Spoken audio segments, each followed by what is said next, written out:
ಕಲ್ಪತರುನಾಡು ತಿಪಟೂರು ಬಿಜೆಪಿಯಲ್ಲಿ ಬಣ ರಾಜಕಾರಣ ಭುಗಿಲೆದ್ದಿದೆ. ಮಾಜಿ ಸಚಿವ ಬಿಸಿ ನಾಗೇಶ್ ಅನಾರೋಗ್ಯದಿಂದ ರಾಜಕೀಯ ಚಟುವಟಿಕೆಗಳಿಂದ ಕೊಂಚ ಹಿಂದೆ ಸರಿದಂತೆ ಕಾಣುತ್ತಿದ್ದರೆ, ಕೇಂದ್ರ ಸಚಿವ ವಿ ಸೋಮಣ್ಣ ಕ್ಷೇತ್ರದಲ್ಲಿ ಸಕ್ರಿಯ ಸಂಚಾರ ನಡೆಸುತ್ತಿರುವುದು ರಾಜಕೀಯ ವಲಯದಲ್ಲಿ ಹೊಸ ಚರ್ಚೆಗೆ ಕಾರಣವಾಗಿದೆ.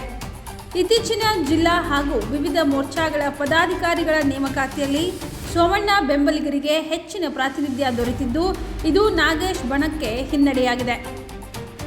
ಇದರ ಪರಿಣಾಮವಾಗಿ ಸ್ಥಳೀಯ ಬಿಜೆಪಿ ಕಾರ್ಯಕರ್ತರಲ್ಲಿ ಅಸಮಾಧಾನ ಹಾಗೂ ಗೊಂದಲ ಹೆಚ್ಚಾಗಿದೆ ಎನ್ನಲಾಗುತ್ತಿದೆ.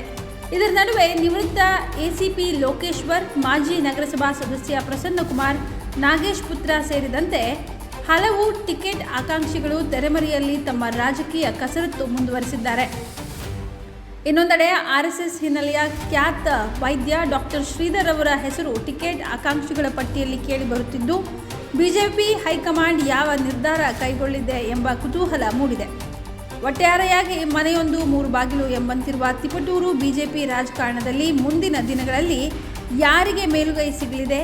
ಬಣ ರಾಜಕಾರಣಕ್ಕೆ ಬ್ರೇಕ್ ಬೀಳುತ್ತಾ ಅಥವಾ ಹೊಸ ಮುಖಕ್ಕೆ ಅವಕಾಶ ಸಿಗುತ್ತದೆಯೇ ಎಂಬುದು ಸದ್ಯದ ಬಹುದೊಡ್ಡ ಪ್ರಶ್ನೆ.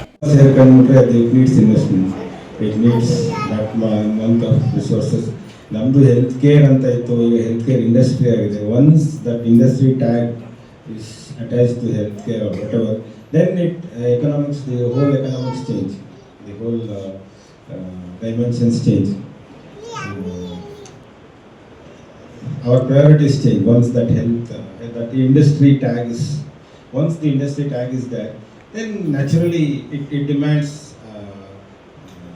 ROI, demands. So what we used to see before, ಮುಂಚೆಲ್ಲ ನಾವೇನು ನೋಡ್ತಾ ಇದ್ದೀವಿ, ಒಂದು ಫ್ಯಾಮಿಲಿ ಡಾಕ್ಟರ್ ಇರ್ತಿದ್ರು, ಅವರೆಲ್ಲ ಫ್ಯಾಮಿಲಿ ಅಲ್ಲೇ ತೋರಿಸ್ತಿದ್ರು, ಅವರು ಬೇರೆ ಕಡೆ ಡೈರೆಕ್ಟ್ ಮಾಡ್ತಿದ್ರು.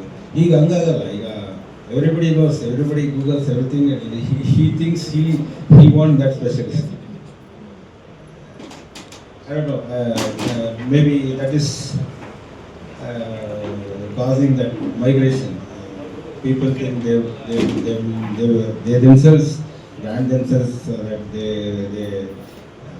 they need super specialty care for even smaller things.